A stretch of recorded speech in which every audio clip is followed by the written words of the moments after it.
So we took it to the farmer's market, put it on the scale, and this one ended up weighing. What's up, Lazy Dog fam? I hope everybody out there is having an incredible day. You know what's going to happen later today? It's going to rain.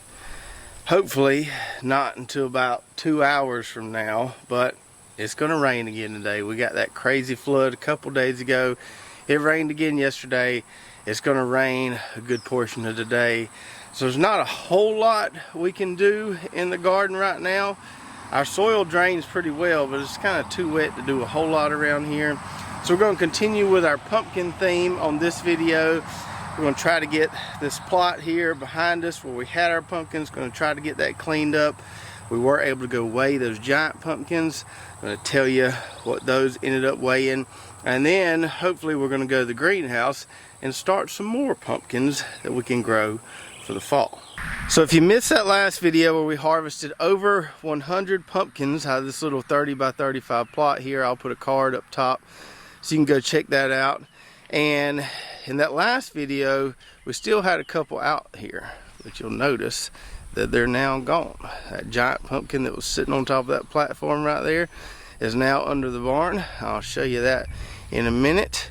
We'll talk about how much that one weighed, but before we do that, we need to work on a little bit of cleanup here so we can get this plot turned over and hopefully get a cover crop planted here soon. So as we've been cleaning up some of these spring and early summer crops, we've been talking a lot about crop sanitation and the importance of crop sanitation on some of our past videos. How crucial it is to get that diseased plant material out of the garden. Don't leave it in there. Don't till it in the soil, because that can just create persistent issues over the long term. So for instance, with our summer squash and our cucumbers, we pulled up all that plant material, got it out of the garden, put it in the woods, put it in the burn pile, put it in the yard, chopped it up with the lawnmower. We don't want it in the garden.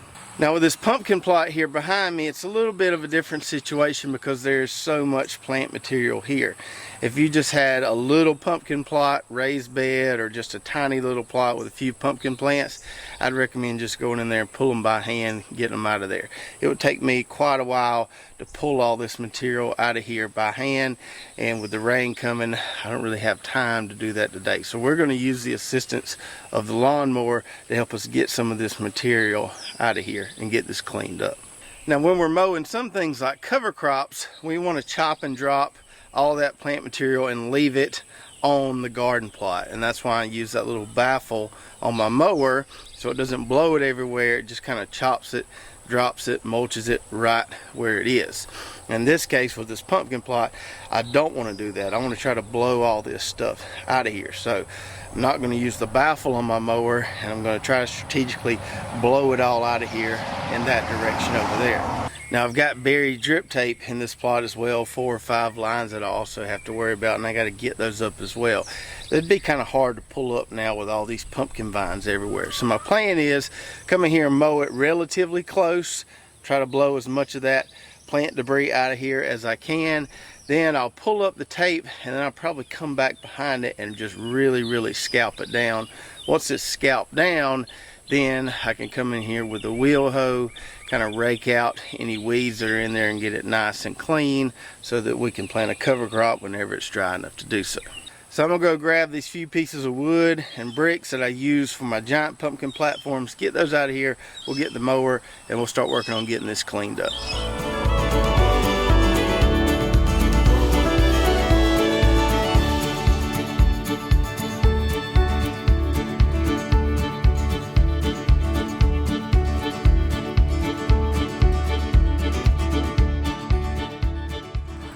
All right. I tell you what, there's nothing like the smell of a big cloud of rotten pumpkin fumes when you're mowing down an old pumpkin plot, but we got it. So that's about as good as we're gonna get with the mower alone. Still a good ways away from being ready to plant a cover crop.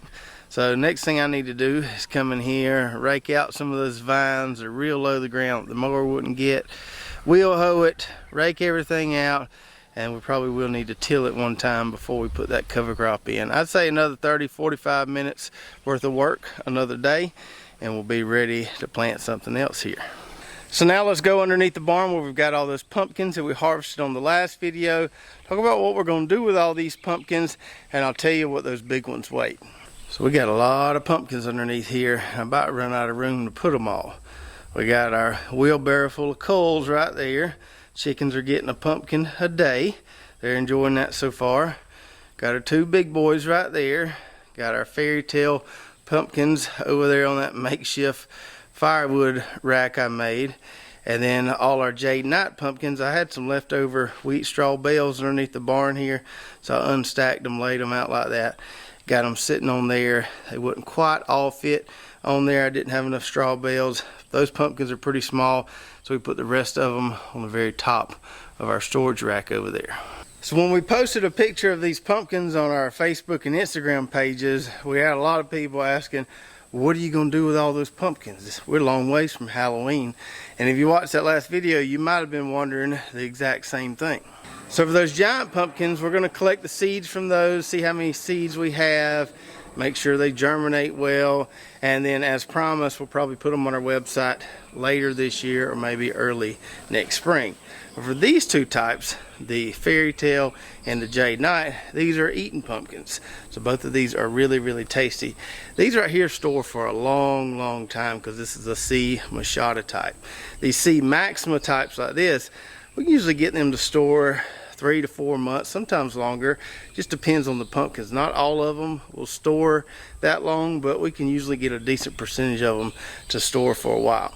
So we will be eating some of these, making pumpkin pies, pumpkin bread, all kind of good tasty treats with the pumpkin meat inside these pumpkins, but obviously we can't eat that many pumpkins. So we'll eat what we can. We'll give away a few if somebody wants some pumpkins to eat. And then hopefully these should store into October, and Abram always likes to have him a little pumpkin sale. So hopefully come October we'll still have several of these left and he can do him a little roadside pumpkin stand. Now as I mentioned earlier, for these fairy tale pumpkins here, I'm really not worried about those making it to October. Those store really, really well. Sometimes you can get a year or more out of those. So those should be just fine. Now, these jade night pumpkins I do worry about a little bit. Last year we had the speckled hound variety, and we did lose a few of those before we got to October. Now I didn't have them on straw bales last year, I just had them on the ground here, and this ground in heavy rains can get wet sometimes, and I think that caused some of them to rot. So I'm hoping putting them up on these straw bales like this will keep them all nice and dry and happy, and they'll store much longer for us. And now for the moment, hopefully you've all been waiting for. What do these big boys right here weigh? Now on that last video, we asked everybody to guess what each of these pumpkins weighed, and if anybody got it right, the first person to get it right, I'd send them a free Lazy Dog Farm hat.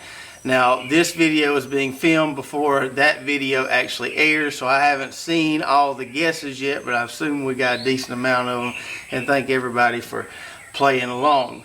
So we'll start with this giant field pumpkin here. Now this one I was able to get it out of the garden pretty easily and get it loaded up, take it to town and weigh it. So this giant field pumpkin here ended up coming in at 41 pounds. So a long ways away from the 200-pound potential that these seeds have, but hey, 41 pounds isn't too bad, and at least we've got kind of a baseline.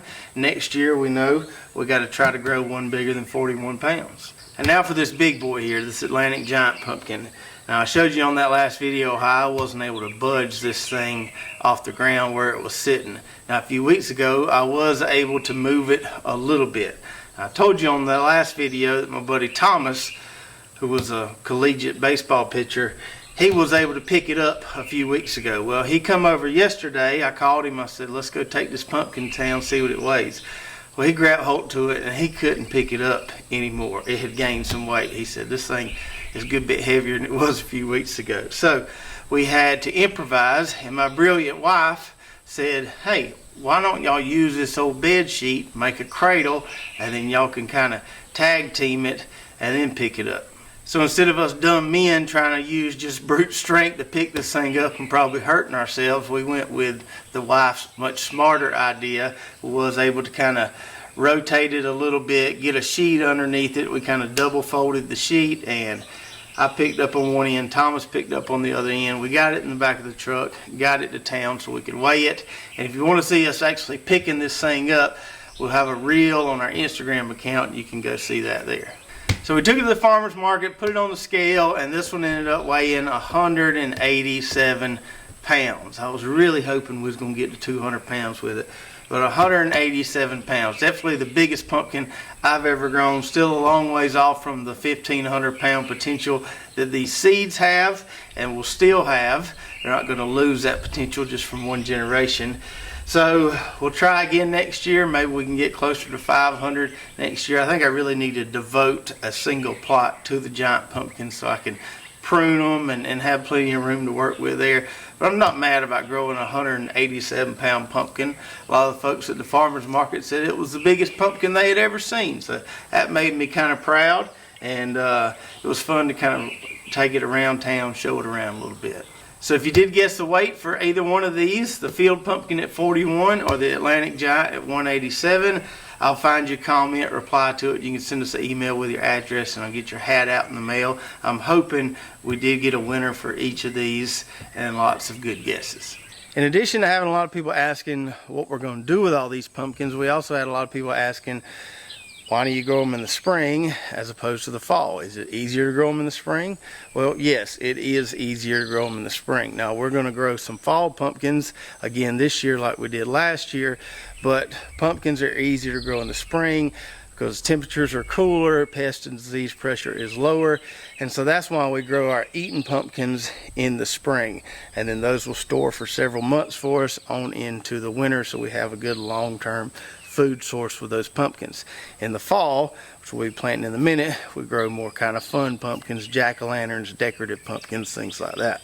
So if you have a long growing season where you can grow a spring crop and a fall crop of pumpkins, I'd recommend doing your eating pumpkins in the spring. That's going to be your sure bet, and then doing the fun pumpkins in the fall where you might not have quite as much success. Now, in making that transition from spring pumpkins to fall pumpkins, let's talk about what we're going to be planting here. Now, last year I grew fall pumpkins, I think maybe for the first time. We grew a variety called Polar Bear, and then we grew a jack-o'-lantern variety. I can't remember the name of it. The jack-o'-lantern variety didn't do very well for us at all. I think it had something to do with the plot it was in. It was kind of nutrient poor from our soil test we got done later. But the Polar Bear pumpkins did pretty good for us. It wasn't a home run producer. I think we ended up getting 15 big white pumpkins out of that plot there. Made some nice porch decorations for fall, and Abram sold a few of them, which he really enjoyed. So we're going to try the Polar Bear pumpkins again this year. Got some seeds for those. Probably more seeds than I'll need this year, but I went ahead and got a pack of 100 of these. Happy with those last year, so we're going to try those again this year. Maybe we can grow some even bigger ones. Now, this seed packet got a little wet yesterday in the rain. I think it'll be all right. But this variety here, which you can't really see, is called Cargo. This is an orange jack-o'-lantern type.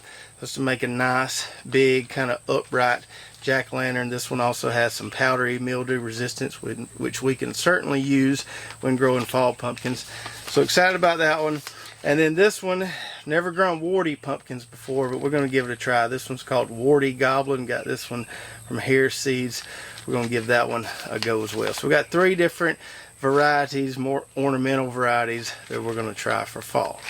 Now, last year we direct seeded our fall pumpkins, and I can't remember exactly when we planted them, but it seemed like it was maybe early August. This year we're going to transplant our pumpkins, so we're going to start them here in the greenhouse in a minute, and then hopefully we can get an earlier start this year. Last year we were cutting it pretty close, getting those things harvested out of the garden plots right before Halloween. So hopefully we'll give ourselves a little more time this year to work with, and we can let those pumpkins get even bigger. So as we always do, we're going to start out by getting some Pro Mix here in this PropTech 162 tray. Get all these cells filled with good seed starting mix here. This stuff's a little dry, so we'll probably have to wet it down good before we make some indentions and plant our seeds. Might need a little bit more. Alright, so our cells are full. We're going to wet it down good.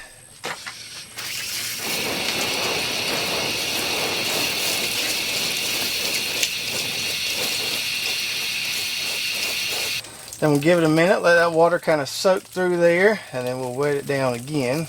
And we'll hit it one more time just for good measure.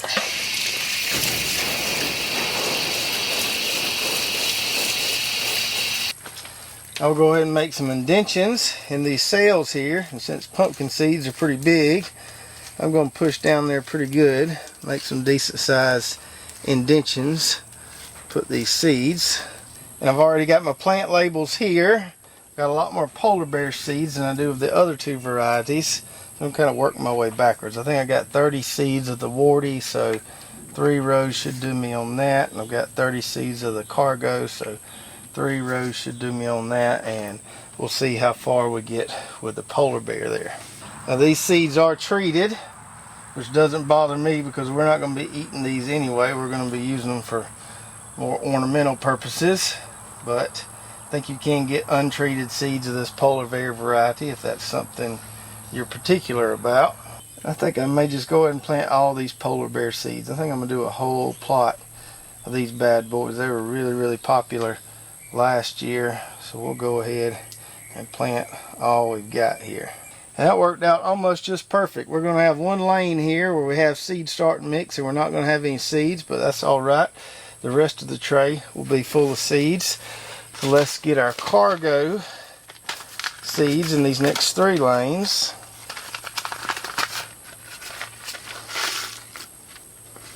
These are treated as well.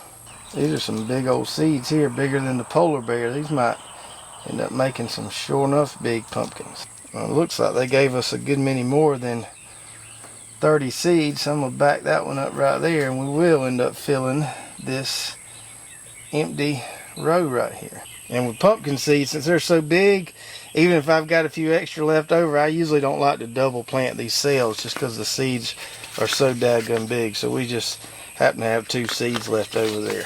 And then lastly, we've got our warty goblins here. I'm really excited about these. I think the kids are going to really like these. I've seen warty pumpkins but never grown them.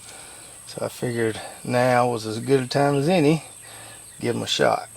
Yep, and that worked out almost perfect too. Got only 1 seed left over. So now we'll top these babies with perlite like we always do. Get them covered. And we certainly don't need a heat mat at this time of year.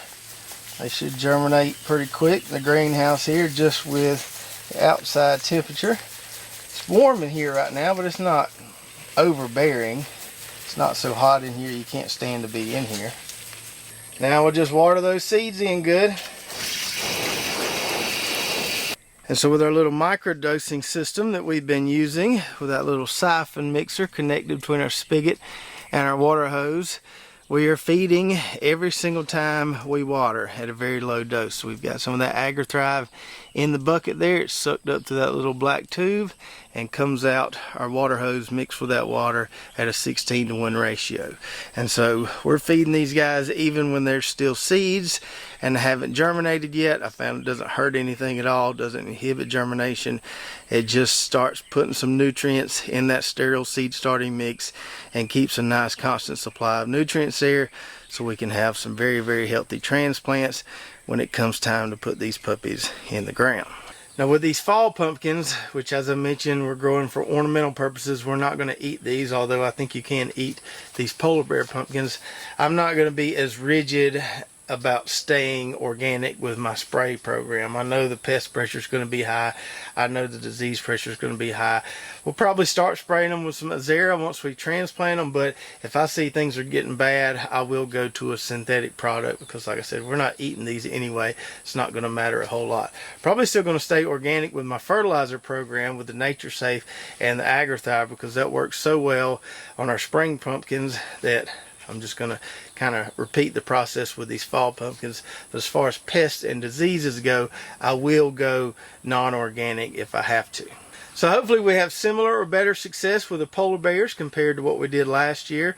And hopefully the warty and the cargo jack-o'-lanterns give us a few nice fruits as well. If you're growing any fall pumpkins in your garden this year, let me know in the comments below which varieties you're going to be planting. And if you're an experienced fall pumpkin grower and you have some good tips, please do share those with me and everybody else who's watching. Don't forget to check out our affiliate links below if you're watching on YouTube. A lot of great companies that we use in our gardens here at Lazy Dog Farm. Even got some coupon codes for some of those companies so you can take advantage of those discounts. Be sure to go check out our website, lazydogfarm.com, where we've got a lot of recommended products, our blog, recipes, hats, shirts, all kind of good stuff over there. If you did enjoy this video, make sure to subscribe, hit that notification button, like, and share, and we'll see you next time right here at Lazy Dog Farm. Oh, farewell. By the beauty of your life,